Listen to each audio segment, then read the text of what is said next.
2 million years ago, something was on the ground that should not have been there. A flame, burning where no lightning had struck. Tended, fed, kept alive. This was not an accident anymore. This was the moment everything changed. And here is the part nobody tells you. Fire did not just give humans light. It did not just give us cooked meat and warmth and protection from predators. It took something away, something we have spent every century since trying to get back. To understand what we lost, you first have to understand what fire actually did to the human body and the human mind, because it rewired both. Completely. Before fire, your ancestors ate raw meat, raw roots, raw everything. And raw food is expensive, not in money, in time and energy. Chewing raw meat for hours. Digesting tough, fibrous plants with a gut that had to work overtime just to extract enough calories to survive. Primatologist Richard Wrangham proposed something radical, that cooking, not raw meat, not tool use, not walking upright, was the single innovation that made the human brain possible. Here's the logic. The brain is metabolically expensive. It burns through energy at a staggering rate compared to other organs. Something had to pay for that. Cooking pays for it.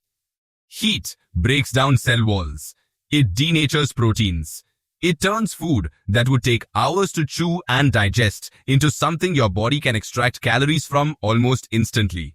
Suddenly, the energy that used to go entirely into digestion was freed up for something else. A bigger brain. The cooking hypothesis is still debated. Some researchers point out that brain size had already started increasing before solid evidence of habitual fire use appears in the archaeological record. The timeline doesn't perfectly align. But nearly everyone agrees on one thing. Once fire was tamed, brains kept growing. Bodies changed. Guts shrank. The trade-off was real. Whether fire started the process or simply fed it once it began.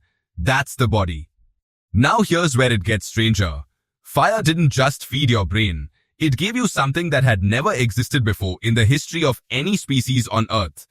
Extra time. Before fire, when the sun went down, that was it. Darkness meant danger. Predators see better at night than humans do. You found shelter. You went still. And you waited for morning. The day ended when the light did. Fire broke that rule. Now there were hours after sunset that were not dangerous. Hours where you could see. Hours where you were not foraging, not hunting, not surviving. Just sitting. Just existing. Together in a small circle of light, surrounded by enormous darkness. In 2014, anthropologist Polly Wiessner published a study that quietly answered one of the strangest questions in human evolution. What did we actually do with this extra time? She studied the hoansi, a hunter-gatherer people of the Kalahari, recording conversations during the day and conversations at night around the fire. The difference was staggering. Daytime talk was almost entirely practical. Complaints, coordination, economic matters. Gossip used to manage social standing and keep people in line. Firelight Talk was almost none of that. Over 80% of what people said around the fire at night was stories, not logistics, not complaints. Stories, often woven with music and dance. Wiessner called fire and stories the original social media, and she meant that more literally than it sounds. These weren't idle tales. The stories told at night carried the cultural memory of the entire group. Who could be trusted? What had happened to people in distant camps? The invisible rules that held a society together without a single written law. Daylight built the schedule. Firelight built the culture. Robin Dunbar, the anthropologist famous for studying the cognitive limits of human social groups, pointed out something else. Firelight created hours where, as he put it, social interaction and pretty much only social interaction could take place. There was nothing else to do. You couldn't farm in the dark. You couldn't hunt in the dark. You couldn't build in the dark. You could only sit and talk and imagine and listen. For perhaps 400,000 years, every single human being on Earth had this. Hours of mandatory stillness. Hours where the only available activity was each other. This is the part of fire's story that almost nobody tells. We talk about fire as the spark of civilization, the thing that let us cook, migrate into cold climates, gather in larger groups, eventually build cities. All true. But fire also accidentally invented something we didn't know we needed until much later. Unstructured time. Time with no task attached to it. And inside that unstructured time, something remarkable happened to the human mind. Wiessner's research found that nighttime stories activated something psychologists call theory of mind at a much higher level than daytime talk. Listeners had to track multiple characters, infer motivations, imagine scenes they had never witnessed. This is essentially exercise for imagination. Every night, for hundreds of thousands of years, the human mind was given a workout that daylight survival never required. Daylight asked, where is the food? Where is the danger? What needs to be done? Firelight asked, what if? What happened? What might happen next? Some researchers now believe this nightly ritual is where complex storytelling, oral history, and even early forms of religious and mythological thinking took root. Not because anyone planned it, because fire created a space with nothing else to fill it except imagination. This is the thing we lost.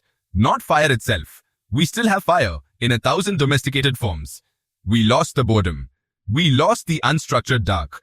Because here's what happened next. For hundreds of thousands of years, firelight was limited. Expensive. You couldn't make it last all night without serious effort. And even then, it only lit a small circle. Beyond the fire, it was still black. This boundary mattered. The fire created a contained space of safety and stimulation, with darkness pressing in right at the edges. That contrast, light and dark, story and silence, is part of what made it intimate. Wiessner herself noted, there is something about fire in the middle of darkness that bonds and mellows people.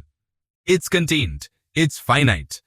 Then came denser fuels, then oil lamps, then gaslighting in city streets by the 1800s. Then, in 1879, the incandescent bulb. Light stopped being scarce. And something strange happened to unstructured time. It started disappearing. Because once light was unlimited, the boundary fire had created, the line between productive day and unstructured dark collapsed. Factories ran night shifts. Streets stayed lit. Work didn't have to stop when the sun went down anymore. The hours that used to belong to stories, to imagination, to no particular task at all, slowly got reclaimed. Reclaimed for productivity. Wiessner herself asked this exact question at the end of her study. What happens when economically unproductive firelit time gets turned into economically productive time by artificial light? We are living inside the answer to that question right now. Today, the average person fills almost every hour with stimulation. Phones, screens, notifications, content. The moment boredom arrives, it gets killed within seconds by a glowing rectangle. We call this entertainment. But it is doing the opposite of what firelight did. Firelight created space and then filled it slowly with imagination generated from inside your own mind. Modern entertainment fills the space instantly with imagination generated by someone else, delivered at a pace that leaves no room for your own mind to wander. You are rarely just sitting in the dark anymore, forced to generate your own stories. You are watching everyone else's. And the part of your brain that used to do that nightly imaginative workout, the same part Wiessner found activated around hoansi fires, doesn't get exercised the same way. This might explain something strange about modern life. Why boredom feels almost unbearable now. Why so many people instinctively reach for a phone the second a quiet moment appears.